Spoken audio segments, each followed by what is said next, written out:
What's going on, team? Welcome to an episode of the Keep Going Podcast, Season 2. This is your co-host, Luke Wheat, coming out of Knoxville, Tennessee. Before the show starts, make sure to follow us on our socials. Okay, Twitter, the Keep Going Pod, Insta, the KG Podcast, and YouTube at the KG Pod. Just a reminder that we are not psychiatrists and not psychologists, just a couple ex-athletes trying to make a difference and end the stigma of mental health. Thank you guys for listening, and let's get to the show. Welcome, team, to episode 72 of the Keep Going Podcast, Athletes Shine a Light on Mental Health. Co-host Luke Wheat here, coming out of Knoxville, Tennessee. I'm joined by Pat O'Malley. Pat, you're at the crib. Tell the people where you're at. Yeah, I'm here. So it's kind of crazy today. I am going to HQ. I'm just not there. I'm just not there yet. A little bit of a later morning for me, I should say. But yeah, out here, Roscoe, Illinois. Super excited to have Liz on today. And Liz, where are you coming out of? I'm from Bourbonnais, Illinois, hometown. Again, it was a late morning for me too. I woke up a little late. My dog, however, did not like that very much. Fair enough. Fair enough. Tell the people about the puppy real quick while we're here. So she is a lab pit bull mix. Her name's Maggie. Thankfully, nice. She will be sleeping this entire time, so she probably won't hear too much. But we got her from a local humane society. We rescued her, and she is perfect. I love that. Love that. Well, shout out to Maggie. I'm definitely excited to have you here today. And Luke, per usual, man, I want to hear more of Liz's story, obviously, because you were a two-sport athlete in college, correct? Volleyball and softball. Yep, my freshman year. Yeah, which we don't have a lot of those. I think we've had single-digit two-sport college athletes. So kind of a cool perspective there and just general going over some things. So on a normal week, day-to-day stuff for you, when things are going well, talk about your mental health, talk about how things are going when things are going well. You know, I would say when things are going well is when I actually do things that I like to do. And, you know, I feel like I've started getting into reading, and that actually really helps me just kind of calm down at the end of the day. Nice. Instead of just scrolling on the phone, on TikTok, Instagram, picking up a book has really just helped me. I do enjoy the occasional Netflix. Yep, of course, we all do. Have to. You have to. Since it was so nice out yesterday, I tried to get outside, but didn't work out too well. But still, I just like to enjoy what's around me. The nature, big nature person over here. Mm-hmm. So yeah, that's kind of what my week looks like when I'm having a good week. Nice days can be few and far between up there where y'all are at. Last week it was so yucky out. Yeah. Yeah, we didn't see the sun for 4 days. It was like we didn't. So no, it's nice, and I like that, right? Like doing things for you, right? That make you feel good. It's like you can fill your cup that way very easily when we kind of set those things up in your daily routine. Okay, got it. So, all right. Obviously, a great friend of Ashton, obviously my girlfriend as well. That kind of connected us, Liz. You've been a great part of my life for the last 2+ years now. Talk about you growing up and like how you got to this point. So volleyball, softball, just your kind of childhood in sports. Yeah, you know, I grew up in sports. I started rec ball t-ball actually when I was 4 years old. So pretty much until 4 years old till I was 20, I was in the sports world. I didn't really get into volleyball too much until junior high. And I kind of just grew with that sport. It was kind of a sport that took me by surprise a little bit. I didn't expect to like it as much as I did. And you know, in high school, it was tough. I look back and I'm like, I don't know how I did it because I was doing like in the fall, I was playing volleyball, but I also had travel softball. In the winter, I was doing club volleyball, travel softball, and then the spring, school softball, club volleyball. It's a grind. Like, that was my big question, actually. Yeah, it was like the balancing of those two sports at the same time, for sure. It was very challenging, but I think at that point I had such a passion for both of them that's what drove me. And when I got to college, I originally was not going to play volleyball. Like I was done in high school. I wanted to call it a career. Like that was my career, and I was happy with it. Until the volleyball coach at Rock Valley texted me and was like, "Hey, we want you to play." And I actually called my softball coach. Was like, "Can I do this? Like, is that going to affect softball at all?" And he was like, "No, do it." And I did it. It was a great experience. But at the end of the day, I think I just wanted to focus on softball more, especially getting into college. It was crazy. Like my high school, it was a Common Core curriculum. So basically no homework, only tests counted as grades. So Yeah. I kind of had Okay. to teach myself how to study, and I don't think I could have done that without taking, unfortunately, volleyball out of the Yeah, equation. that's Um, something that I'm curious about, especially in high school, because there's a lot of studies that say multi-sport is the way to go for kids. Don't specialize, and that's something I agree with, especially now looking at Same. high schoolers this day. But I think there's got to be a balance to it, mhm. right? Yeah. Multi-sport is great unless you're doing both sports at the same time and putting in 6 hours after school at practices. Maybe it's baseball in the spring and football in the fall, or whatever those two sports look like, and trying to have that parity, because it's tough whenever you're juggling them, right? Oh yeah, I mean, there's definitely times where I had like on the weekends I would have like a softball tournament, but then for school volleyball I would have like another tournament. And at that point, like I was like, okay, do I want to miss out on a school thing or can I skip out on the travel ball? And obviously the school sport came first, but it came a lot more of a problem in the winter when I was just doing travel and club volleyball. Like there'd be weekends where I'm like, okay, I really genuinely have to pick between two of the teams, Right. and it just comes to the point like which team needs me the most at that point. And Yeah, usually it Yeah. was the volleyball team I because think that's a we did not have enough players. absolutely. Yeah, and that's what you needed to do for the team, right? And I think it's a great thing for the parents out there now, because sports have changed so much, um, for kids and how you can get involved in sports nowadays versus when these parents now were playing back when they were younger. Just think about the time commitment before Oh you yeah. do something like this and trying to keep it as healthy for your kid as possible, for sure. Completely agree. And I think we've had other athletes that tried this for a year in college, right? Like my brother was one of them. My brother played football and baseball. And then after the first year of football, he was like, this is never going to work. So, like Luke said, and like Liz alluded to, just understanding what is good for your mental health, what's good for your physical health, depending on the sport, like Luke said, I think all play a role. And if we can start building healthy habits now in junior high and high school for a lot of the athletes we talk to, it can carry over to college, but it's not a perfect science, is what I would say for sure. Sure. Speaking of that perfect science, okay, so obviously you're playing two sports that first year. What were things you were doing outside of competition that kind of helped you, hate to say it, but like keep your head on straight? Because there's a lot going on. I think so. Freshman freshman year, pretty much freshman sophomore year, were honestly such a struggle for my mental health. I was such a person that would push things under the rug, deal with it later, not face my problems head on. So I think that had a lot to do with me just kind of pushing volleyball aside for now because I knew that if I needed to, like you said, get my head on straight, I needed to at least try to focus on my mental health side. Um, but even when I was struggling, like I still relied on my friends. I was new to Rockford. I didn't know anybody, but thankfully I was blessed with roommates that kind of just started caring for me right away and I cared for them right away. So just really leaning on them when I was struggling or was missing home or just not really performing well either. Like they understood they're all athletes. So just like relying on the people who know you and understand was a huge part of it. And I'm Yeah, assuming 100%. I'm assuming your support group was there for you because they were relating to it, right? I think there's a lot of power in having people with common goals, aspirations, and just being there for people. Luke, what do you got there? No, 100%. I think that's the best part about sports, right? The community that it provides. It teaches kids healthy habits in the physical side of things, but it also teaches them how to work together as a team and a community, and even in a smaller group like we were roommates, right? So that's what I loved about Maryville, wherever I went to school. Very small college, 1,200, small liberal arts in Eastern Tennessee. And I didn't room with any soccer players because I had already had that community. So I roomed with baseball players whenever I was there. And I was able to, find my way with a couple different groups of people that really kept my head on straight for sure. Yeah, speak about that, Liz. Luke, I love that point, man, because I wouldn't know Luke without that connection, which is crazy to think Yeah, about. for So real. I'm extremely blessed to have Luke and those boys that I know from Maryville. So it's incredible to think about that.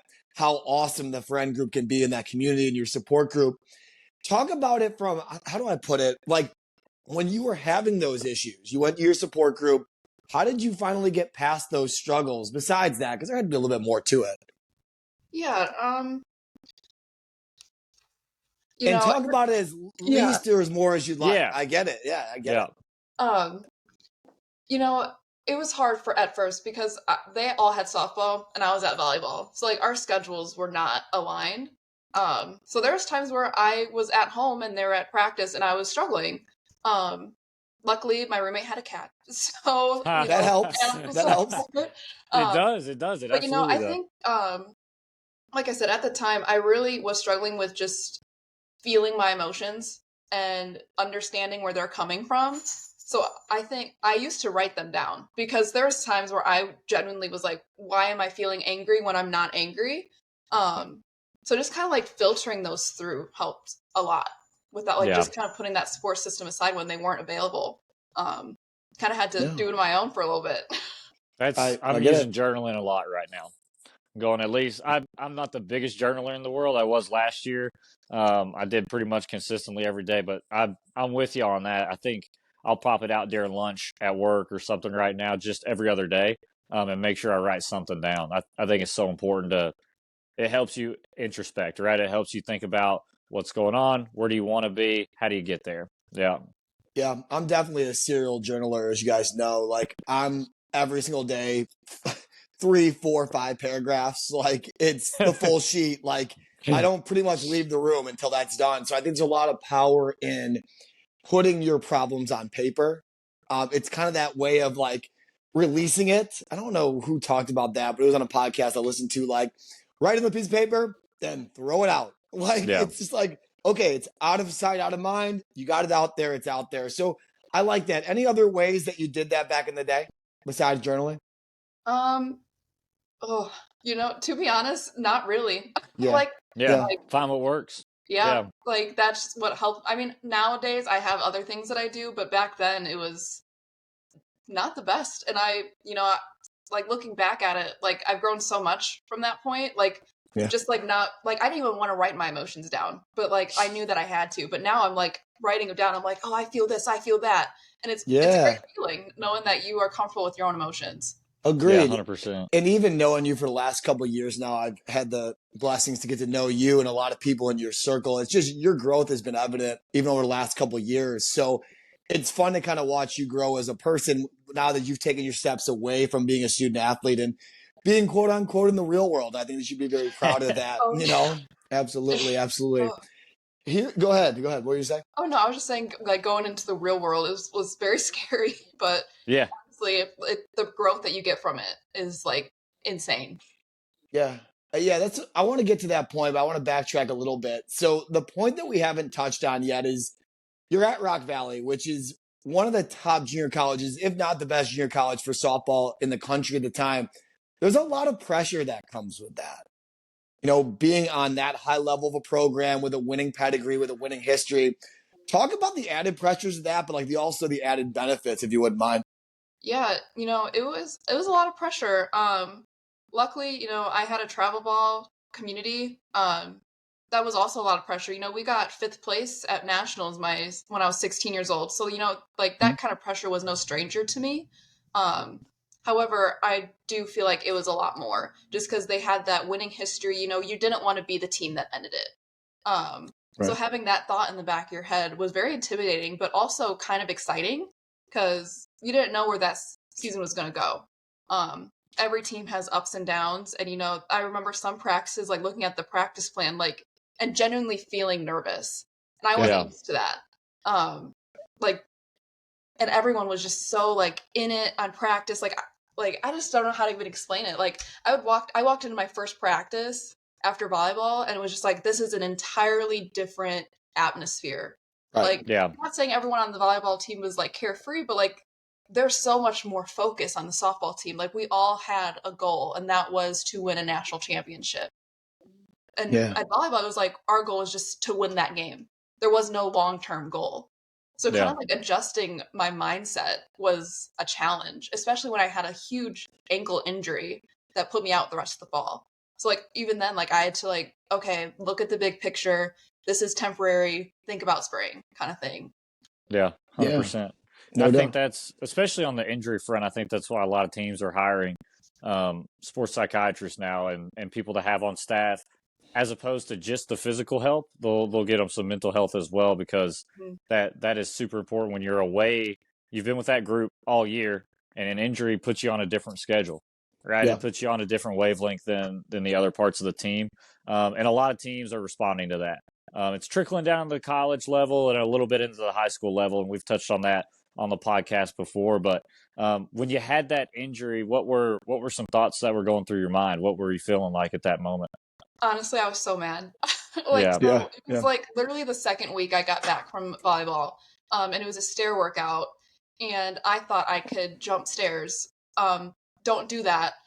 Yeah, Don't probably work not. out. No, yeah. probably not. Move Um, that to the next week. Yeah. Yep. right, and it was bad. Um, the bottom of my foot literally was facing the ceiling, so I was lucky that I had no broken bones at all. But it was frustrating because you just get to a team that you're excited to play for, and 2 weeks in you're out, and I'm already kind of feeling like an outsider, coming in from another team, and it just kind of put me on the outs even more. Yeah. But I just had to keep looking forward to spring, like knowing that eventually I'll get to go back to the sport that I want to play and with the team that I want to bond with. So just kind of just keep looking forward was really what got me through that. No, I get it completely. I talk about it, and I've talked about it in the past on this podcast about, my freshman year at Oakton, first week in the winter, 92 breaks my hand. I already had an outside chance of making the team, and now I'm not on the team. I'm now on this island where I'm in a cast. I'm out 6 to 8 weeks, and now I have to watch the rest of the guys get better. I already was at a disadvantage. So I've been there, and I think becoming process driven now is the way to get around that. It sounds like you've got to that headspace, which is great. Luke, anything on that? No, I think the process is part of it, right? I'm trying to learn some new skills right now. I'm trying to level up kind of my career opportunities, and every single person that I have been reading about that's been really successful knows what the end goal is, but can break that down into smaller steps. So I've just been trying to apply that to kind of get through hurdles in my life currently, breaking them down into as small and as actionable steps as possible. With an injury, it's doing your rehab every day. It could be making sure to connect with a teammate while you're out. It can be just little things that really add up. Yeah, no, I agree. And I think that growth mindset and, not the instant gratification society deal helps us when we do get to the real world stuff. Because, Liz, I knew we'd make the transition here, but now that you're in the real world, you're having some adversity there too. So if you wouldn't mind sharing that and kind of what's going on over the last year, I'd like to hear it. I know our listeners would too. Yeah. So basically, ever since I was little, I wanted to be a zookeeper. I'll just start there and kind of work from that point. Yeah. My radar has never been on anything else. Like literally, whenever you're in preschool or like the younger grades, when they ask, "Oh, what do you want to be when you grow up?" It was always zookeeper. I got my degree at Aurora University in human animal studies. Thankfully, I got an internship where I was working with wolves, foxes, and bison. And Wow. then this past summer, I was actually fortunate enough to raise wolf puppies. And they are my whole heart. Pat met them once, and they were just so cute. I'm I actually did. Oh, they were. They were. they're just perfect. And I'm actually going there next weekend to see them for their birthday. Yes. I can't believe they're one, but whole nother point. That's After that amazing. internship was done last September, I was applying. At this point, I have 2 internships basically and a degree under my belt. So I was like, that should make me qualified for a full-time job.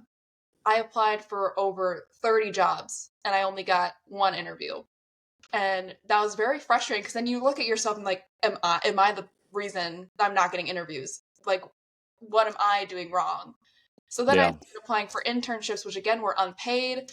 They were far away from home, which wasn't something I wanted to do. I accepted this one internship out in West Virginia because I felt like I had to. My heart was not in it anymore, unfortunately. I think the frustration of just not getting to where I wanted to be and only getting unpaid stuff was like just really weighing me down. Mm-hmm. So I ended up making a really hard decision in January of not going an internship and doing a career change, which was very hard. I never wanted to know what I wanted to do other than zookeeping. Nothing else I ever Yeah. thought about. So just like figuring, like right now, I work at a bank right now. Is that something I would have said I was going to do a year ago? Absolutely not. I would have probably laughed in your face. Like, I'm Right. like, no, I'm not working at a bank. But, here Yeah. I am and just kind of figuring out what I like to do. And so far it's good. Don't know if that's going to be permanent, but right now, at least I'm making those steps to figuring out what I want to do. Well, I think you could take, onus in the fact that I think a lot of people are there right now. Oh, yeah. Everybody is kind of trying to find that fit for them. And I really do commend you for making that switch, right? Because it's not an easy one, but you needed to go where you were valued, Right. right? You needed to be part of a team, and you found that at your current job. Like you said, you don't know if it's permanent, but you did what you had to do to make things happen, and that's awesome. No, I Yeah. agree. And I think we've touched on it before, punt or pivot. Mm-hmm. A lot of times when you run into adversity, you run into struggle, you run into setback, it's easy to just throw everything out the window and go, poor me, I'm the victim. This is what's happening. This is so unfair. Or maybe I didn't work hard enough, and now you start questioning everything that you've done. And it sounds like we were kind of in that spot. But then the ability to pivot, understand this isn't where I'm at right now that matters. It's down the road, trusting that process, trusting what you're doing to prepare, I think goes a long way. And even if it's not your A plus plan right now, like working at a bank might not be your A plus plan, but it's playing a purpose in your life right now to move forward and continue to get to that point. So I think that's strong, and there's a lot of strength in that for sure. For Amen. sure. It No was doubt. hard because, at the end of the day, it was picking between passion and sustainability, and Yeah. I was back and forth with it for like months. Because unfortunately, it's not a very lucrative field either. There's full-time jobs I was seeing that were only $13 an hour, and I'm like, even if I wanted to Yeah. live there, I couldn't live on my own, especially as a young No. female. Like, I couldn't do that. No. Absolutely. So it was such a hard decision, but at the end of the day, it was definitely what was best for me. Yeah. And there's a lot of strength in knowing you're exactly where you should be. I think if you have your higher power, if it's God, if it's the universe, whatever you believe in, I think knowing exactly where you should be is where you should be. And I think there's power in that too. So right now, just day to day, watering your grass, being where your feet are, I think is what I'd preface a bunch. Luke, what do you got? No, I want to ask my favorite question that we get to most every guest. Sometimes I forget because I am who I am. But talk to me. Pat knows. Pat knows. Talk to me about this, Liz. I love hearing people's inspiration stories. Who inspires you the most? Honestly, it's my friends. Ashton is included in that. They're just such positive lights, and they're my people, and they make me want to be better. I just think having such a strong support system and strong family friends is inspiring in itself, because you don't want to be you don't want to be a bad person towards the people that you love. So I think just Yeah. having those people around you is so inspiring to just make yourself better, be better for them, even for yourself too. Well, yeah, you guys built such a strong bond, right? I mean, y'all won a natty together at Right? Rock Valley. That. That's what we were talking about before the pod. Like that's something you'll never forget or Right. never lose, right? And that's something when you're 80 years old, looking back down the road, you and Ash are going to be talking about that. It's amazing memories, and that creates a really strong bond, and you got to lean on that for sure.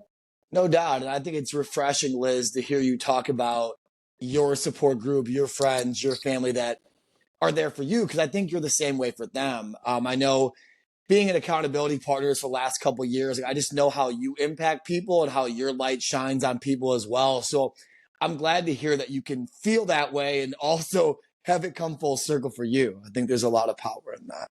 100%. Yeah, no doubt. Well, here's what I'll do. I'm looking up at the clock. We're about 24 minutes in. I do want to ask a couple more questions before we wrap up, but the big one that we ask every week is the keep going moment. I think you've had a lot of setback, a lot of trials and tribulations in your life so far, and I just want to hear what your keep going moment is. I've had quite a few over the years. Never heard it before. I said every episode. Never heard Never that. heard it. No. Never heard that. I think my biggest keep going moment, and this is going to sound a little out there, I think, but is when I finally chose myself. I struggled really bad with depression, and I just at that point it was my sophomore year of college, and I just also recently got an ADHD diagnosis at 20 years old. And that takes a hit. But I think with softball, it was such a constant in my life, but at the same time, it was the one thing that was draining me the most. And it's kind of hard to see a sport that you've loved and spent so much time just putting your own effort into become something that isn't really filling your cup anymore. And it was hard because, I knew my family and friends were not going to be disappointed in me, but there's always that thought in the back of your head that you're going to be disappointing somebody. But at the end of the day, I had to choose myself. If I wanted to get better, if I wanted to face my problems head on and my issues head on, I had to take a step back, hang up the cleats, get into the real world, and just figure out what works for me and just improve my mental health that way. I know that sounds for a keep going moment, but no, not at all. My next question, and might be the first time I've ever asked a follow-up question to a keep going answer. Yeah. You have any regrets on that? I did for a while. There'd be times in my dorm room where, I'd be bored and I'm like, well, you wouldn't be bored if you had softball because you'd be at softball practice right now. But, as time went on, that regret slowly went away because I saw myself getting better. I saw my growth, which I didn't see before. So I think as I started to actually get better within myself and improve my own mental health and my physical health, I think that regret kind of just washed away, and knowing that I made the decision that was best for me. Well, I love that because everybody's time comes to an end in sports, right? Unless, you're a ball player, you may turn into a sportscaster, you may be around the game every day, but you're not going to be playing the game every day for the rest of your life. And being able to end it on your own terms and to do so to make yourself a stronger person is a really good way to go out. No, I agree. I think it's Moneyball where they talk about everyone's told, right? What they don't tell you is sometimes you have to tell yourself that it's time. It's time for whatever reason it may be, physically, mentally, spiritually, emotionally. This game you put so much into it. Soccer, softball, baseball, basketball, golf, whatever it may be. It's a lot of invested time, money, and effort. And I think sometimes we get so wrapped up in it, we don't know what's on the other side of things. It's scary. It's terrifying. It was scary, but it was also a lot of excitement too within it. Figuring out okay, I have free time now. What am I going to do with it? Instead of just, laying down in my dorm room, am I going to go take a walk? Am I going to go, I think the hardest part was actually just to be making friends because all of my friends were through sports. So I'm like, okay, how do I make these friends now? Which luckily, it wasn't too hard, but it was just a sense of it was scary, but also excitement too, for sure. Yeah. And you really don't know, and we'll move forward from this. You really don't know who else you're affecting when you make that kind of decision. I think a lot of people are terrified to do that kind of stuff alone. And if I'm not mistaken, you've had multiple friends make this choice now in softball and other sports when it was their time. So I think you have played a role in that, showing that you were strong enough to let it go.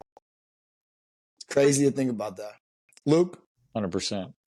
Well, I kind of want to ask a fun question because it's not many times, we have a lot of animal lovers on here, but we don't have many people with a degree dealing with animals. So give me, and Maggie's not included because obviously she's the best puppy in the world, whatever. I want to know, what's your favorite dog breed? What's your favorite type of dog? I love Great Danes so much. Okay. They're just, big boys. Okay. I'm such a big dog person, and I think Great Danes is one of the biggest dogs you can get. I love them so much. And honestly, obviously, Maggie, I love mutts, to be honest. I love little rescues. I feel like they come with so much personality. So I just love all dogs. Do this for me. Talk about, because there's some people, there may be people listening to this that haven't taken the jump for a pet, haven't taken the jump for an animal. They may be living alone. You're gonna get me in a terrible spot here, dude. I'm doing it. Talk about the value that a pet can add to your life. I think I'm going to start on the mental health side. Taking care of an animal can get you out of bed in the morning. It can make you oh, my dog's eating. Oh, I haven't eaten today. Let me do that too. I think it's healthy reminders to in order to take care of them, you also have to take care of yourself. Dogs need to go on walks. They need to go outside. And you also need to go outside. You also need to go on walks. Yeah. And also, like, if there's been times where I was like crying and my dog just comes up. She's not the biggest comfort. I think she gets confused, but she's still like up to me. She's like sniffing my face and she's like, "What are you doing?" And I'm like, Yeah. "What am I doing? Like, why am I like so sad?" It's like, I think they can help on emotional, mental, and physical side all around. And Ashton, Yeah. if you're listening to this, just wait a little bit. Yeah, no, here's what I'll say in Ashton's defense. I've talked about Sophie on the podcast before too. When I was going through some dark stuff, Sophie went on and she changed my entire life. I would say with Ashton being at school, Sophie's my best friend out here. It's not even a doubt. So I make the joke about having her own puppy, but like we will have one obviously because I just know how much Sophie has changed my life for the better. And I know how much Sophie's obviously changed Ashton's life and how Maggie has with you, Liz. And just, I think there's a lot of strength in puppies and cats and whatever other animal you love being there. Turtles, anything. They might not know. I mean, I got a bearded dragon right there. Yeah, there's something back there. You might not know. They might not know what's going on, but sometimes just being there is all they need to do. It's and like I think unconditional love. Like, yes, they love you no matter what. You could be going through the trenches and they're just like, I love you. Like, it's fine. Like, everything's fine. Yeah, no, that's really the biggest thing. It's really the biggest thing. All right, I wanted to ask that. I had to know. No, for sure. I got one question I've been asking every week. I got a couple more for you, but the one I've been asking every week of late is a food or drink, I'll preface it, that doesn't get enough playing time that you think people should be enjoying. Food or drink. That's easy. Tea. Okay, nice. Talk about it. I love tea just has it's herbal, so like it helps you a lot. Green tea, lemon tea. But for me lately, I haven't been doing it too often, but me and my sister actually got a tea kettle for Christmas. So nice. I've been using that just every night, just relaxing with a nice cup of tea. I have pretty big British roots, so I put some milk in there. Nice. Just tea, I think it's so underrated, and it's better for you than coffee, pop, but it's still caffeinated too. So yeah, has so much benefits. The good caffeine. Yeah, I've never had tea, so I could be a believer soon here. Go ahead, Luke. You're up next. I didn't know. No, I didn't know you never had tea, Pat. We got to get you on that. Man. Never had a cup, man. All right, what you got? What question you got? Oh my gosh. Besides journaling, what do you think your next mental health tip would be? I would say to unplug every once in a while. Over the summer when I was with the wolf pups, I was outside and I was in the middle of nowhere. So I didn't have a lot of good connections. So there was times where I had to put my phone down at night and just look at the sky. Like, that's really what I did. And I think that honestly helped me understand what I was thinking, process my thoughts, and just kind of be present, be within yourself. I think it helps a lot more than people think it would. Just taking a step back from your phone, and choosing to actually sit with yourself. Okay, I love that. I like that. That's what Luke does a bunch. I've taken a page out of his book multiple times with the app limits, the unplugging, the social media detoxes. I think that's such a lost art in today's world, and it's uncomfortable, guys. Like, call it what it is. Like, no one wants to give that stuff up because it's such a quote unquote big part of your life. I think those unplugging moments are huge, for sure. Yeah, for sure. I think I've saved 10 hours a week just from not being on Insta. Deleting it. I'll re-download it when we post a clip on. I'll do the Thursday clips, and Pat's the brave warrior who does like 4 days a week on the socials. So shout out Pat. But I'll re-download it on Thursday. As soon as I re-download it for the pod, I find myself just death scrolling. Like, as soon as I re-download. Agreed. And so I post and then just get it off of there, man. It's crazy how much it can kind of drag you in. So I love that tip. Yep, for sure. For sure. I got a couple more, like I mentioned. I think my next one would be, what's your legacy plan? When it's all said and done, 60, 70, 80 years from now, what do you want to be remembered for? Oh, wow. That is a It's loaded tough. question. Pat's been asking this one. It's tough. You Yeah. know, I like making people smile. I like making people laugh, whether that's at my expense, whether I do something embarrassing, or I'm cracking jokes. I like to make people feel comfortable and be able to be themselves. Yeah. I want to have that openness around me. I think that's just what I want to be remembered for, is that I was able to make people laugh. I was able to make people feel better. I was at a time where I know what it's like to feel like you can't get up. Like, I know what it's like to feel like there's no way out. But if I can provide someone with 5 minutes of just laughter and happiness, then I did my job, knowing, like, giving them a reason to laugh and smile. Yeah. That's my favorite answer to that question ever. Go Yeah. ahead, Luke. No, dude, I'll say this. During COVID, whenever I was living by myself, Matt Roberts from Community Company, shout out Matt. Shout out Matt and the Community Company. We don't give them enough love these days. They're great. Absolutely. They're great. Man, we did our shirt collab with them last year, and man, God bless them for doing merch 24/7, because that is not a job that I envy. We're not a logistics company. We're not a We're logistics not a company. logistics company. No, Don't ask no. us for any logistical advice. No. Specifically me. Anyway, but I found Matt and them at that time for skateboarding. And like you said, getting outside, dude, I was in the house all day, whatever. It's, March, going into April, going into May. It's like, all right, when are we going to get out of the house? Around the end of April, I met him at the skate park one day, and he has a half pipe in his backyard. He does really sick community events over there. Invited me out there, and I found a nice community that helped pull me out of a little bit of hole. So yeah, just had to shout him out for sure. No, I agree. Liz, this has been an absolute blessing to have you on.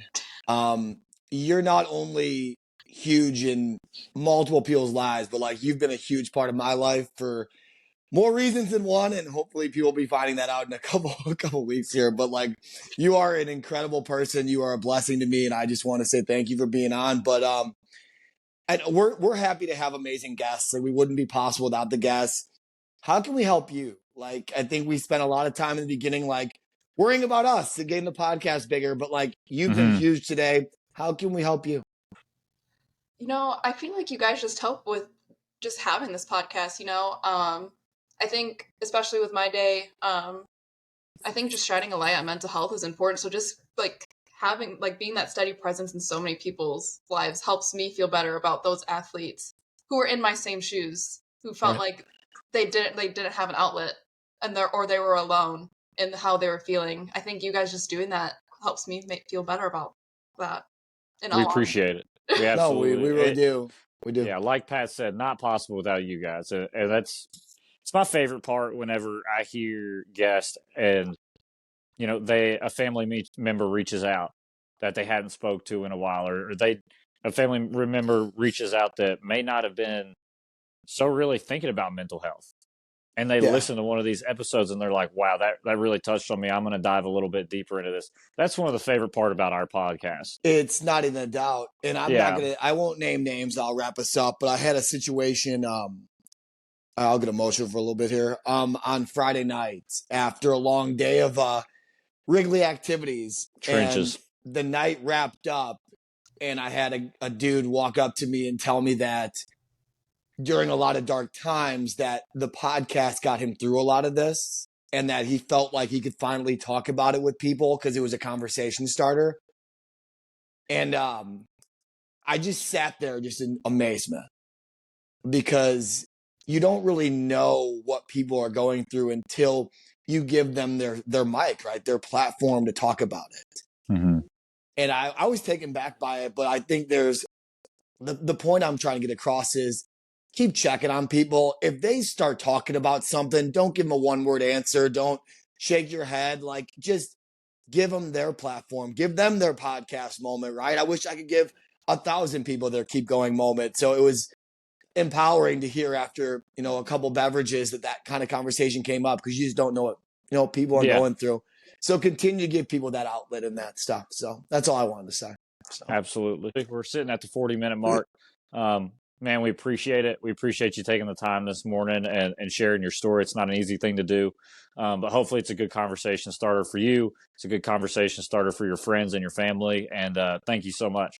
It's been Liz, a pleasure. appreciate you always. Always, girl. Appreciate you Yeah, stay always. around. You are absolute For sure. blessing, and have a great rest of your day, okay? You guys too. Have a good Sunday. Yes, Peace. ma'am. Keep going.